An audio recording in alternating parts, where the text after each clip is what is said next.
Hello there and welcome to today's video, my first one for the year 2019. The topic, who is persuading who?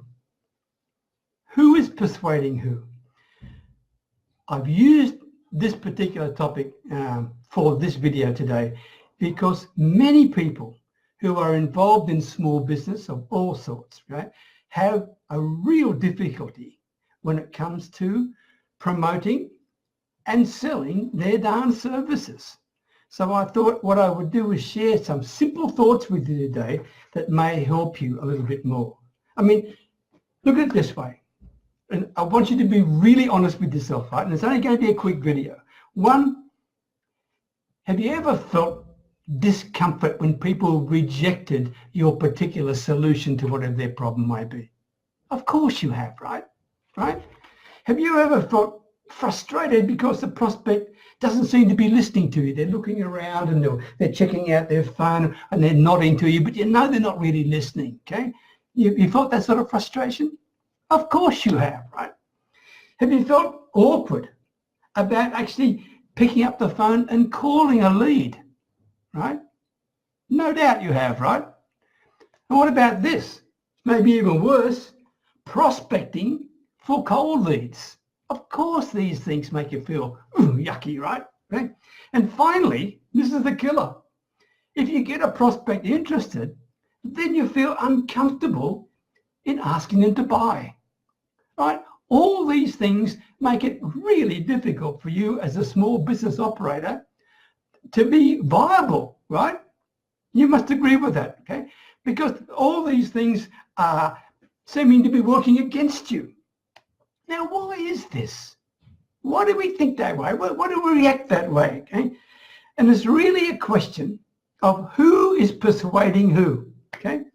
And I want to show you 3 different ways that you may be communicating with people, and that could be the reason why you are experiencing any of those frustrations, fears, disappointments, etc. My name is Peter Beckett. I'm the Village Marketer, and as always, talking to you from my little Thai village way up near the Cambodian border. Let's look at this.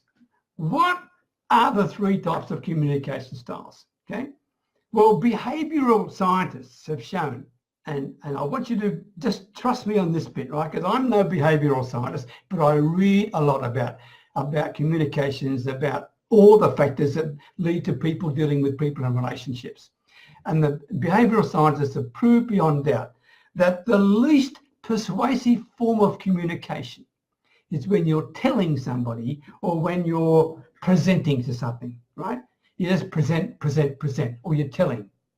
That's the least persuasive form of communication.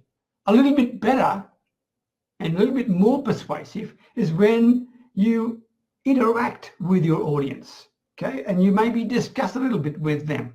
That's a bit more persuasive.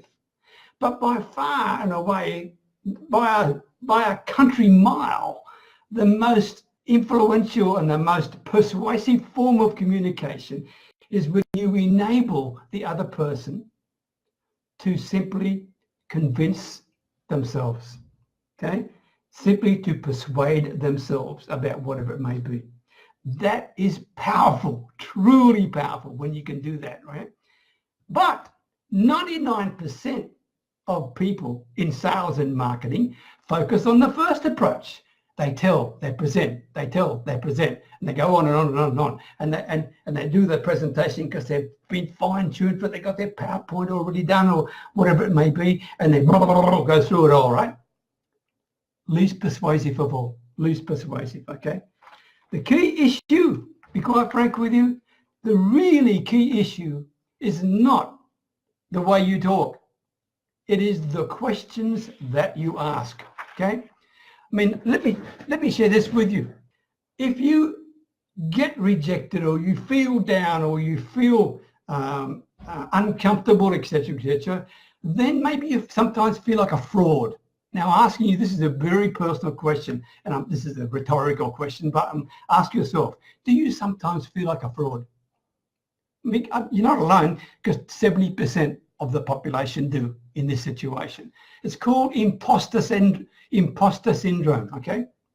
because there are certain times when you might feel out of place.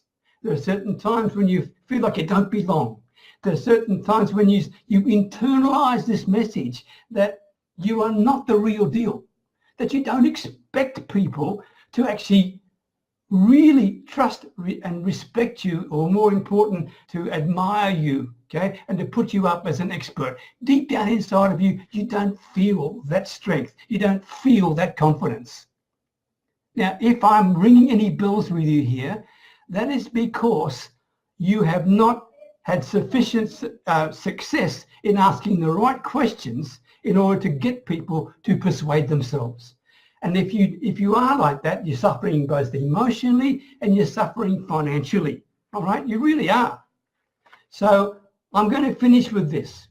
If you're interested in this, it's free. Okay, I have a video and it's called Essential Questions Secrets. Okay, Essential Question Secrets. This takes you through the type of questions you can ask to empower, to enable other people to come to a decision themselves. It is the most powerful form of selling. If you're interested in that, I'll be delighted to share it with you. Just send me a personal message, not a comment. Send me a personal message and I'll be delighted to share it with you. In the interim, thank you very much for sharing with me. I always appreciate your time. And until next time, all the best from Thailand. Okay, bye for now.